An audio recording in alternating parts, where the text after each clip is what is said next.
Yes, Baba, Dr. Obatishaka, please continue. Okay, well, I've enjoyed this. I haven't seen Joy Hardiman in a while. We exchanged some stuff on Facebook, and for Greg Kamantha Carr, who I see up here on the chat, brother's been doing some real good work educating African people, and he's a source book. Anytime he gives a presentation, it's detailed and thorough, and I learned something from him. So I'm really proud of the brother's work and ASCAC as well. My theme for this regional conference is Twinlineal Families, Communities, and Nations. I just want to give a little background. Some of you know my background, some don't, because it ties into the theme of this work. I'm a warrior and a scholar and a spirit man. And I've been in battles for Black liberation now 61 years. And so my writings come out of the battlefield. I led the only successful Black freedom movement and Black power movement organization in the 60s in the North. The South was victorious in defeating Southern segregation and getting the right to vote. And we had some serious movements in the North. They were very important, but none of them really achieved victory over the power structures in their areas. And I was fortunate enough to lead a 10,000 person movement, the San Francisco Freedom Movement that lasted 6 years. I chaired 3 of it that defeated the entire economic power structure, organized 45,000 Black people block by block, built a successful Black United Front, built cooperative housing called the Martin Luther King Marcus Garvey Housing, 211 units, organized and aligned with the Chinese American and Latino community in the first takeover of the War and Poverty program, gave birth to the free speech movement at UC Berkeley and the experimental college that was the embryo for Black studies, where I taught, fortunately, for 40 years, and I'm thankful to the students. I walked the strike, but that was a victory of the students, and they did great work. So this presentation is on African just societies. As a warrior and as our people in general, we are most concerned about getting justice, ma'at, harmony, truth, justice, right order. And so it's been this search for justice that has driven my work. I've written 5 books, and the one that I'm going to be speaking on today is my master work, Return to the African Mother Principle of Male and Female Equality. And it's from this book that I'm going to draw some basic conclusions about the fundamental basis for just societies. And this is important because you have a demographic shift in America. Black, brown, red, and yellow are going to be a majority by 2044, 2045. With the demographic shift, that's not automatically going to shift power, but that's the basis for it. Without white numerical dominance in this country, they wouldn't have been able to do what they did. And we're going to have to shift what's happening in this country. So I'm not singing the same song you expect to hear from most Black folks. I'm saying we're going to have to take what's African, what's the best in both the African and New African culture, and use it to reshape this society as we reshape ourselves. In case you don't get it, I'm a revolutionary African-centered scholar, and I'm about transformation. CIA tried to kill me 3 times. I'm still here. I've never lost a battle. I'm not saying I won't. That's arrogance. I get humble in a fight, and I love a fight more than anything, if it's a just fight. And then I do my scholarship, and then I'm a spirit man, which I'm going to explain in a minute. Innovation is basically what my work is about, and it's about creating innovative systems. That was not my intention. That's what it ended up being. And these are replacement systems for the system that oppresses us today and oppresses the world. And I want to point out, these are systems you can use right now. This isn't like the left, you know, the so-called Marxists, whatever, which I'm not opposed to. I'm not one, I'm not opposed to them, but you have to wait until the system falls before anything going to happen. No, this you can use right now. And you have to, because if we don't work the just society inside ourselves, we're not going to be able to work it in the society at large. So the innovative systems, and the last one will focus on this book that I've developed, and one which I've developed with another person. The first one is Free the Mind. It's called The Sixfold Stages to Mental Freedom. It traces the awakening process of African people.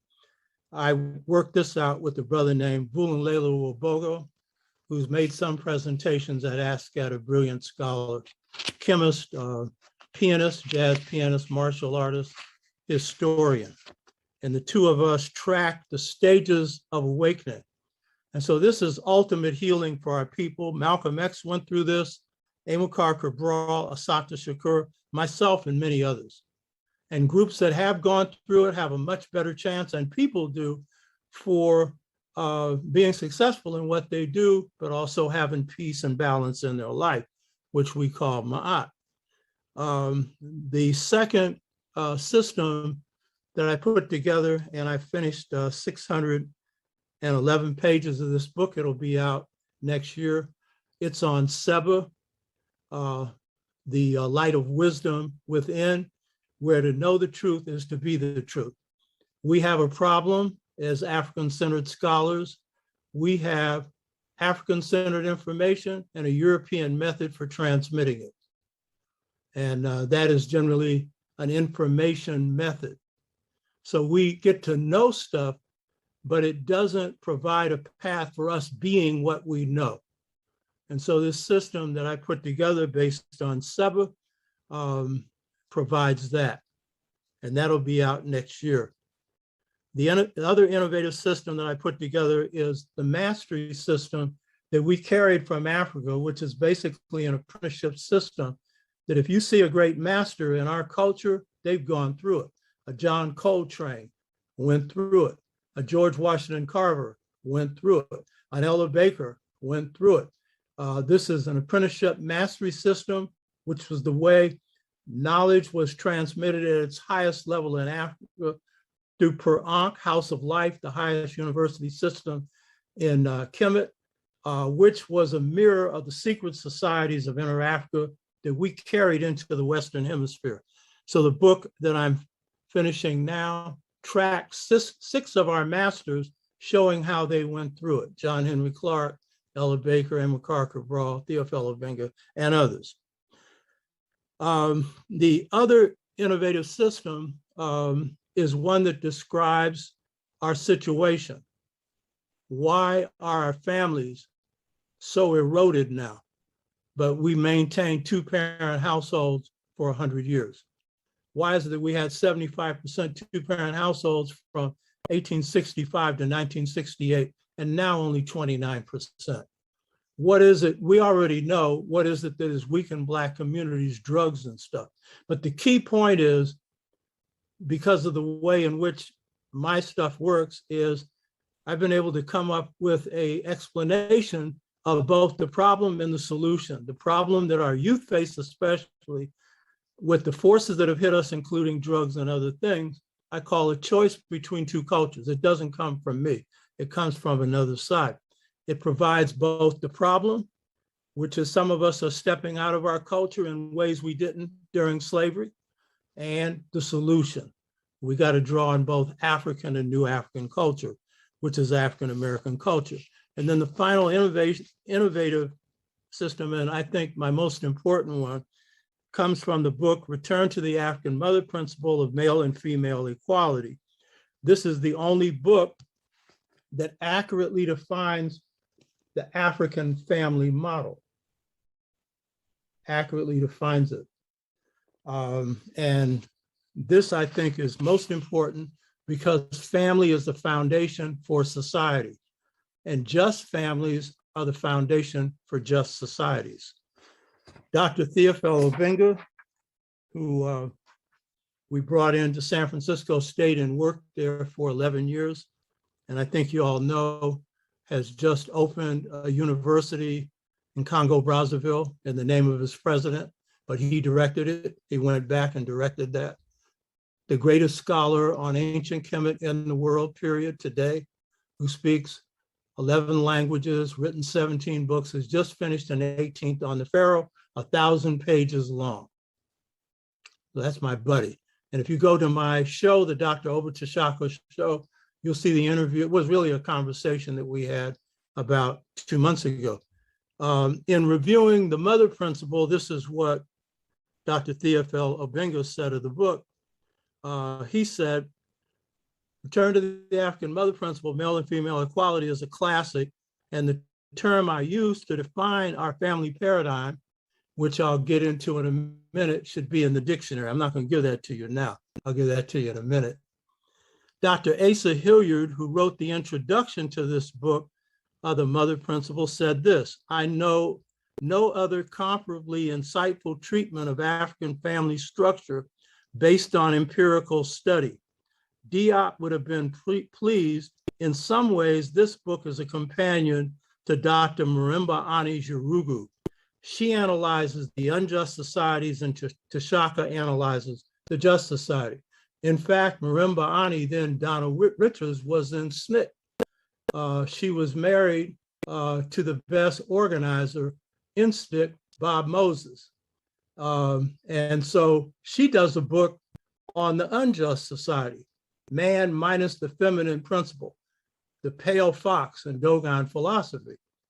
And I come out of core and I analyze the just society based on the relationship of male and female. Now, interesting, so we're doing the work that among the Europeans, a man would have done her work and a woman would have done mine. But because we come out of balanced societies, we can cross into each other's domains. In 1995, Marimba and I made a major presentation before ASCAC's conference in Detroit before 1,000 people, where she did an hour presentation on her book, Yurugu. I did an hour on the mother principle. Present in the audience was Dr. Asa Hilliard, Dr. Theophile Obenga, my master, Dr. Jacob Carruthers, beautiful brother, Dr. Leonard and Rosalind Jeffries, Dr. Wade Nobles, and 1,000 others. So that was a pure pleasure of my life. Dr. John Henry Clark said of this book, The Mother Principle, I'm using new methodologies in my research methods, and he suggested that people read the book. My new methodologies, one is old and one is new. My method is practice. So I don't do theory. Theory is a guess. And so based on practice, when I work something out, then I write about it. And so my books, The Art of Leadership, Volume 1 and 2, come from experience on the battlefield, but then our people's experience and the world's experience. But the other area that has been most productive for me is what George Washington Carver called piping into God's mind. Well, actually, he called it thinking God's thoughts. And he did it through dreams. He did it through communicating with plants. He did it through his spirit powers, but he had the gift of healing plants. And then he refined that gift through school, but he would have been as great as he was without the refinement, but he was better prepared, understanding physics and chemistry and other things. He was the greatest scientist in the 20th century, bar none, you know. And I'm not putting myself on that plane. I'm simply saying that my best thought has come through piping into God's mind. In this case, through the experience that I've had of the beautiful light. The stuff that I've come up with that is my best stuff has come from God. And so when I refer to the period that we're in now, a choice between two cultures, those aren't my words. That comes from God. Beautiful white light. And God is, by the way, a beautiful white light. It was a transformative experience for me. I've been going through issues in my life around the feminine, and I went through a life crisis, 15 months of retreat, 3 months a year for 5 years, looking at myself. I'm an astrologer. I know something about my spiritual weaknesses and strengths. I knew I was strong on the masculine side. I can kick butt, corporate wise. I'm not so much, I'm a martial artist and stuff, but that's no big deal, beating somebody in a physical fight. So I'm good at that. But I wasn't so good at the sensitive stuff. And I went through a life crisis where I realized it. And then I went to work. And out of this came this book, Return to the African Mother Principle of Male and Female Equality. And the basic thrust of the book, the basic idea of the book is not a thesis. A thesis is a guess. It is not a hypothesis. A hypothesis is a guess. It is coming from the beautiful light, and it's a whole truth. And when I received it, I then understood what I had to look for. And it gave me an understanding of the paradigm or model. I had to throw away 180 pages of writing in 1980 because I realized I didn't know what this was, what the basis of just societies was. But at this point, I got an understanding of what it was and is. So this discussion, Twinlineal Families, Communities, and Nations, is a look at what is the basis for African family systems. What is the basis for the paradigm for African family systems? So my experience with the beautiful light, it said this, because when I have this experience, I don't hear any words. It's telepathic communication. And it said the just societies of Africa were those where all the males and females were equally empowered to govern every phase of society. If you think about it, that is a formulation that is solid, because if there's balance between males and females in society and empowerment, and we certainly know Ma'at talks about balance, but if the men have no more power than the women have no more power than the men, then you have a situation of balance, and it is the basis for justice. Now, this wasn't the sole basis for why the Twa were just. They were the world's first people. They were what they call pure people, and they had a contact with God. They had higher powers. They're the civilizers of the world, and they've been left out of history. So when we look at ancient African history, we don't usually look at Twa societies as foundational. They are foundational.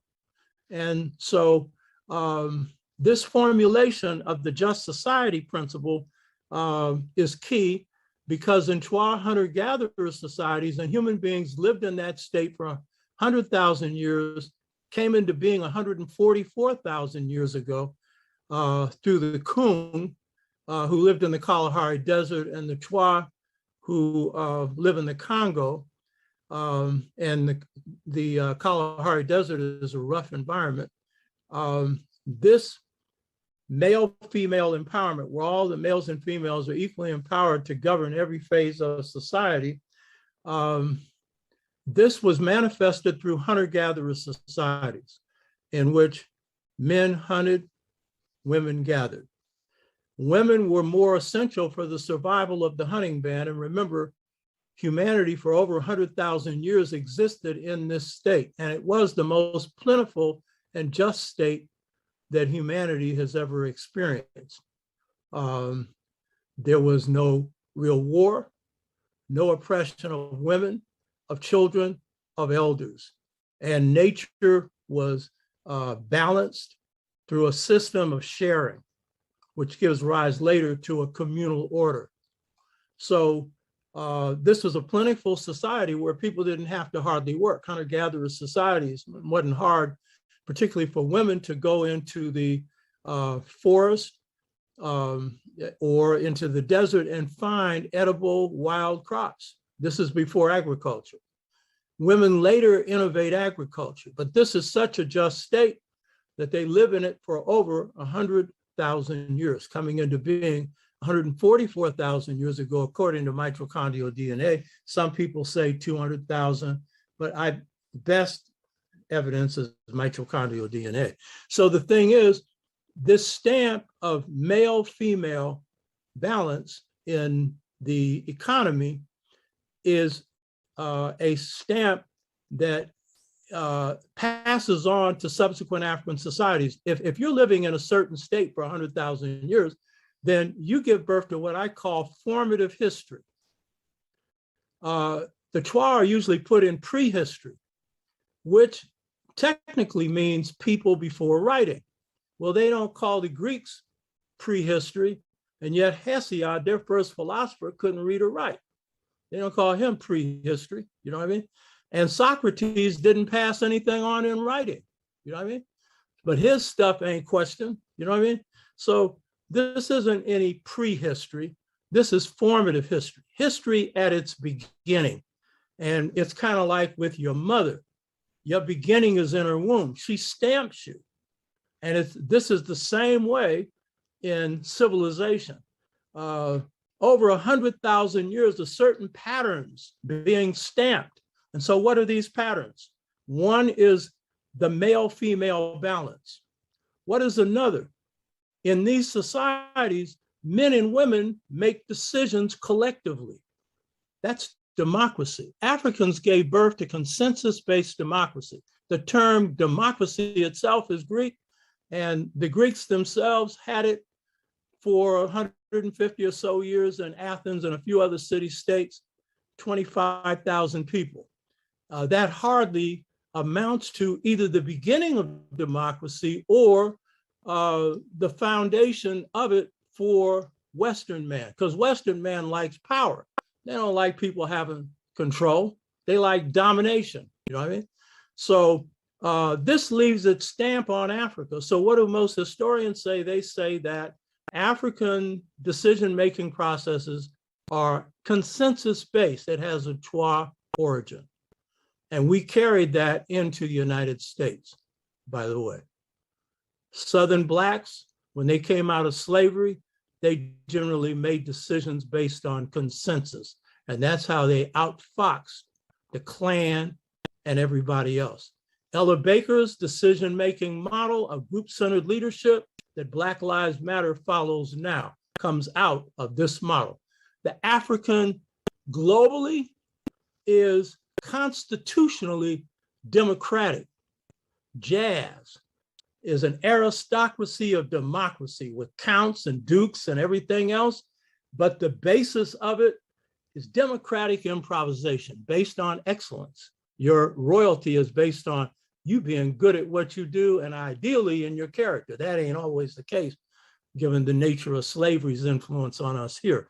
So they lay a stamp for that. By the way, the term Ma'at comes from the term Masuri, which precedes Ma'at. It means straight, upright, just.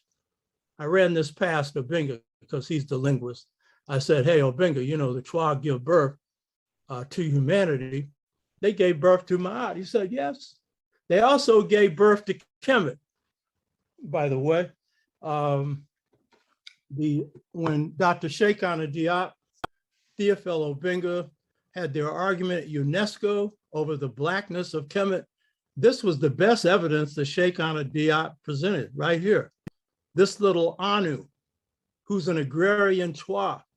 These are the founders of what they call pre-dynastic Kemet. That's not an accurate term. I'm not going to give you my term for that, but that ain't accurate. And the reason is Asar was your first pharaoh in Kemet, and he ruled over north and south. He wore 2 crowns. And so that means dynastic Kemet began, Diop said 10,000 BC, but probably around 6,500 BC during the processional cycle of Shu and Tefnut. This is probably the period in which the Anu ruled Kemet. And we know the Anu by these 3 vertical registers on the top. It means great one. And this one who's standing there is the governor who has come to the temple of Hemin to worship the pharaoh.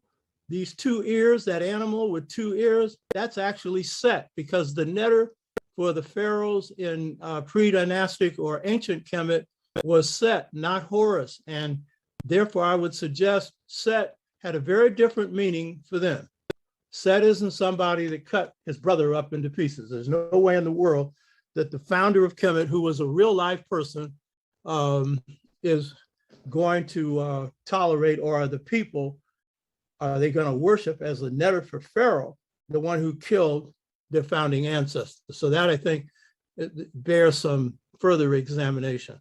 So basically what I want to stress here is that Dr. Sheikh Anta Diop, in his book, Cultural Unity of Black Africa, put forward a number of theses on the African family formation.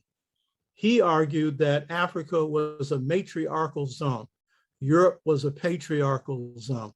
He argued that African family formation in Africa was based on largely the weather, which was favorable geographically to agriculture. And it was favorable to matriarchy, which he argued was the basis for African family systems in Africa. And he argued that patriarchy was the African family system in Europe. In examining the mother principle, I looked at 14 ancient African family systems. You can put that up. And these 14 ancient African family systems. Baba, I don't know if we received anything from you, but you do have sharing capabilities. Yeah, right. It's coming okay, up. Thank you. Yeah. These 14 ancient African family systems that I examined preceded Christianity and Islam, because I wanted to look at what was a family model for Africa prior to the coming of Christianity and Islam. Do a share of the screen. And so what I did was look at family systems to examine what was a family model. And in looking at them, I looked at the Chwa and the Kung, who are the world's first family systems. And the Kung language is a click language, and it is the oldest language for humanity.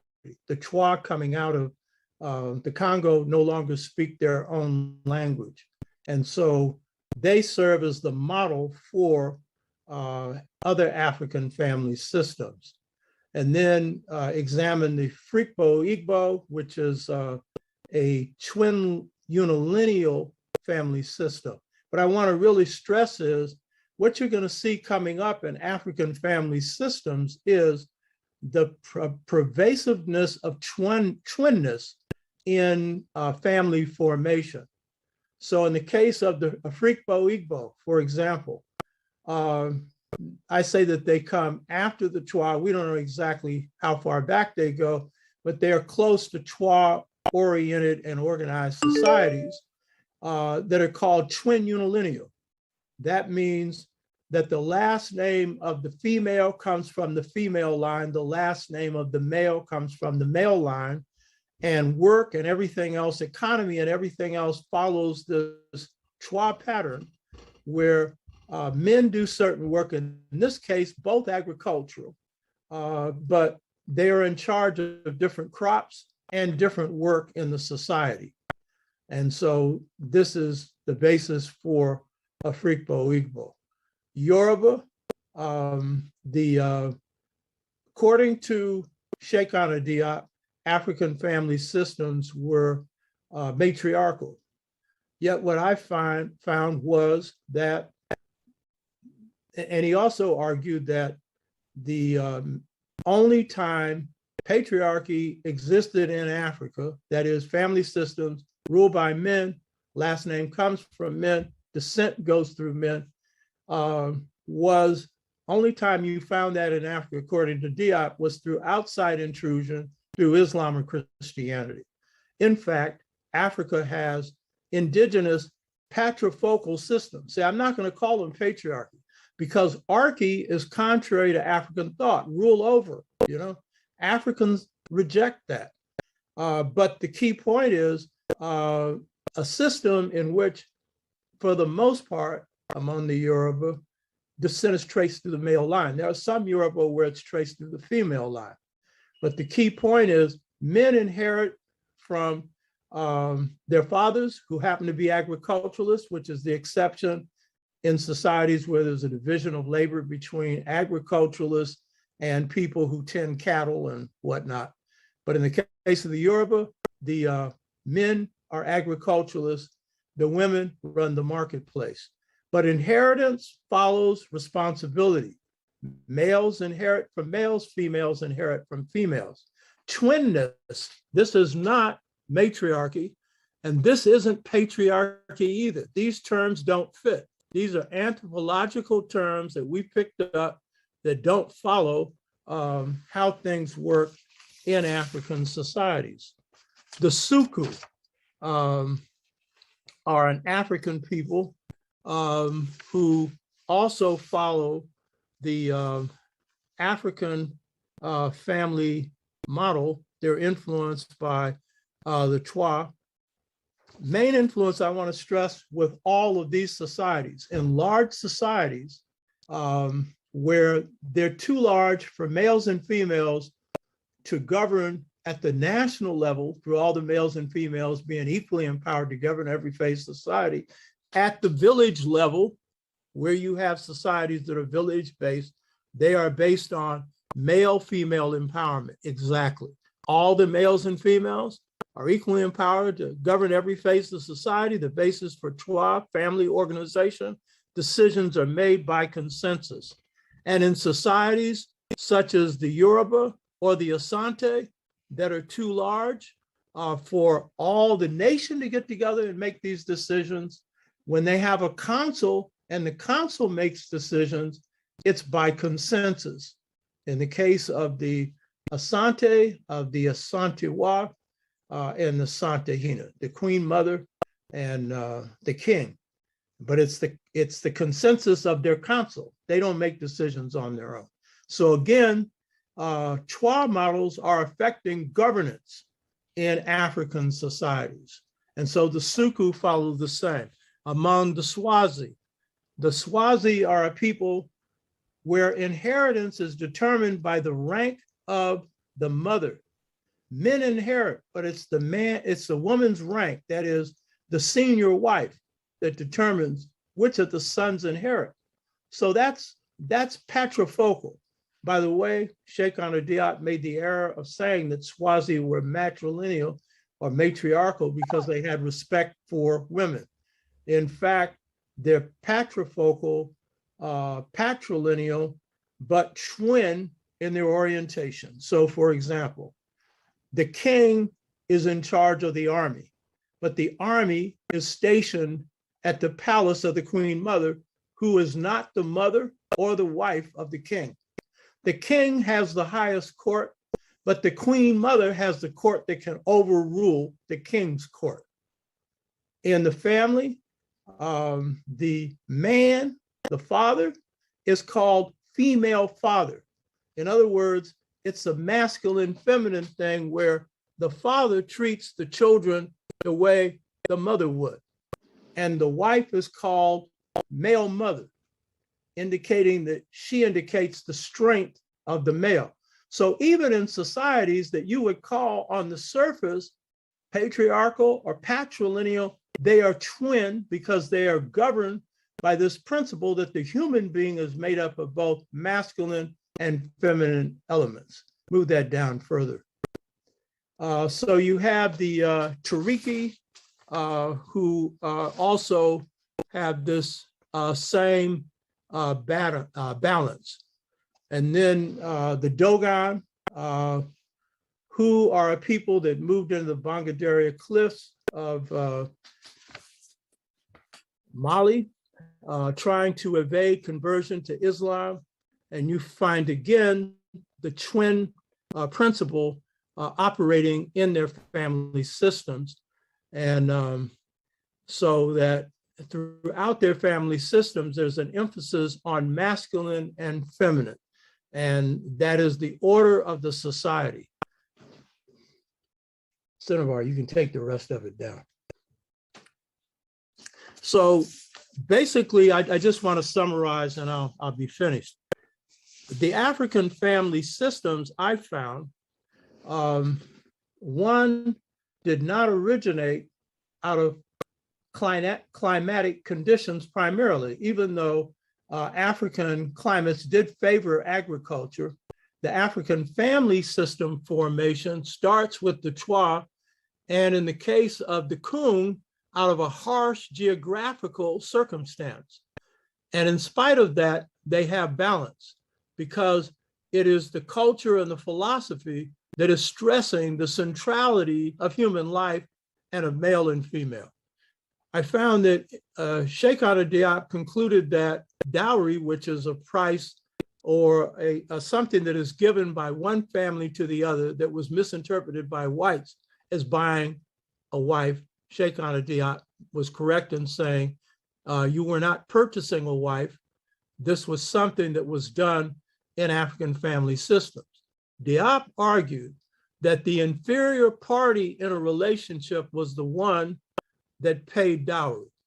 And so if a person is a male and he's joining a matriarchal system, then he would pay dowry. But if a female is joining a patrifocal or patrilineal system, she would pay dowry. My research shows that in all family systems, African men pay the dowry in all. And among the Twa, who had no wealth to pass on, they performed labor. And that labor was the labor of the man working in the woman's family to hunt for so many years. And then if he decided they could live there or not. Here's the key point.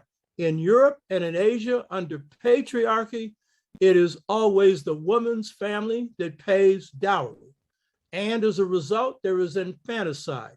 Female children are killed because at a certain point, your family can't afford to pay dowry. But in African family systems, it is always the man's family that pays dowry. In the case of Rwanda, it's double dowry because the Tutsis conquered the Hutu. So the Tutsi insisted on also paying dowry. So it was double dowry. But in both cases, it was the man, you know? So what this is guaranteeing is the centrality of the African woman. She's the one that gives birth, and the value of African children, but especially female children. And Dr. Sheikh Anta Diop did correctly state that in ancient Africa, there was no systematic mistreatment of women. This is one reason.